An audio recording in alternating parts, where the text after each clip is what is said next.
കഴിഞ്ഞ ദിവസം മുളക് പൊടിക്കാനായി മക്രേരിയിലെ മില്ലിലേക്ക് ഇറങ്ങിയതായിരുന്നു. അപ്പോഴാണ് മോള് പിന്നാലെ കരഞ്ഞുകൊണ്ട് സ്കൂട്ടറിൽ കയറണമെന്നും പറഞ്ഞു വന്നത്. അപ്പോൾ പിന്നെ ഓളെയും മോളെയും കൂട്ടി.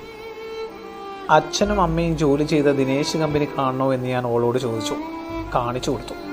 ഇപ്പോൾ അവിടെ വേറെന്തോ ചെറിയ സ്ഥാപനം പ്രവർത്തിക്കുന്നുണ്ടെന്ന് തോന്നുന്നു. എത്രയെത്ര ഓർമ്മകൾ നിറഞ്ഞ കെട്ടിടമാണിത്. ഗൃഹാതുരതയുടെ സുഗന്ധം നിറഞ്ഞ ഒരുപാട് ജീവിതങ്ങൾ കെട്ടിപ്പടുത്ത എത്രയെത്ര കഥകൾ പറയാനുണ്ട് ഈ കെട്ടിടത്തിൽ. ഒരു കാലത്ത് ശബ്ദകോലാഹലത്തിൽ മുങ്ങി ജനനിബിഡമായ ഏരിയ. ഇന്നവിടം ശാന്തമാണ്. എത്രയെത്ര ബാല്യ ഓർമ്മകളാണ് ഈ സ്ഥാപനവുമായി ബന്ധപ്പെട്ടുള്ളത്. അതിരാവിലെ എണീറ്റ് പണിയൊക്കെ തീർത്ത് 9 മണിക്ക് മുന്നേ അവിടെ ബെല്ലടിക്കുമ്പോഴേക്കും എത്താനുള്ള അമ്മയുടെ ഓട്ടപ്പാച്ചിൽ. ജനലിന് സമീപമായി ഇരുന്ന് ബീഡ് തിറക്കുന്ന അച്ഛൻ്റെ മുഖം. കൂടെ ആണ്ടിയാട്ടനും ഉത്തമാട്ടനും ലക്ഷണാട്ടനുമൊക്കെ ചേർന്നിരുന്നുള്ള സ്വറ പറച്ചിൽ. ഉച്ചത്തിലുള്ള പത്രവായന.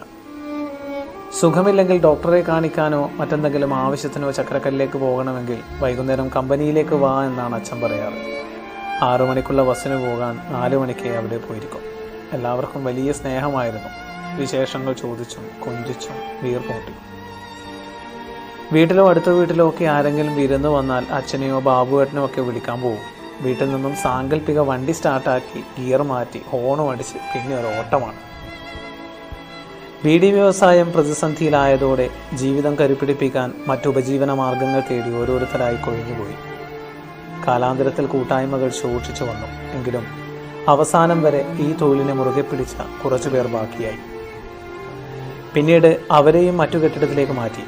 അങ്ങനെ പോയ വസന്തകാലത്തിൻ്റെ ഓർമ്മകൾ പേറി വലിയൊരു സ്മാരകം പോലെ ആ കെട്ടിടം അവിടെ ഏകനായി നിൽക്കുന്നു. ഒരുപാട് കുടുംബങ്ങൾക്ക് അത്താണിയായ ആയിരങ്ങൾ ജീവിതങ്ങൾ കരുപിടിപ്പിച്ച ഈ കെട്ടിടം ഇനി അവിടെ എത്ര നാളുണ്ടാവുമെന്നറിയില്ല. തിങ്ങി നിറഞ്ഞ ആൾക്കൂട്ടത്തിലെ പൊട്ടിച്ചിരിയിൽ നിന്ന് എന്നേക്കുമായി അച്ഛനും ആണ്ടിയാട്ടനും ലക്ഷണാട്ടനുമെല്ലാം എന്നോ വിട പറഞ്ഞു പോയിരിക്കുന്നു. നിറഞ്ഞ നിശബ്ദതയിൽ ആ കെട്ടിടത്തിൻ്റെ അടുത്തേക്ക് പോകും തോറും എന്തോ ഒരു പിരിമുറുക്കം പോലെ മനസ്സ്. പോയി എന്തിനെയോ തേടിയുള്ള മനസ്സിൻ്റെ സഞ്ചാരത്തിന് നിറഞ്ഞു വന്ന കണ്ണുനീർത്തുള്ളിൽ തടുത്തുവച്ചു. പോവാം. ഓള് പിന്നിൽ നിന്ന് വിളിച്ചപ്പോഴാണ് ചിന്തകളിൽ നിന്ന് വന്നത്. കാലമേ നന്ദി. സ്നേഹവും സന്തോഷവും വാത്സല്യവും പരിഗണനയും ആവോളം പകർന്നു തന്ന ഒരു കുട്ടിക്കാലം സമ്മാനിച്ചു.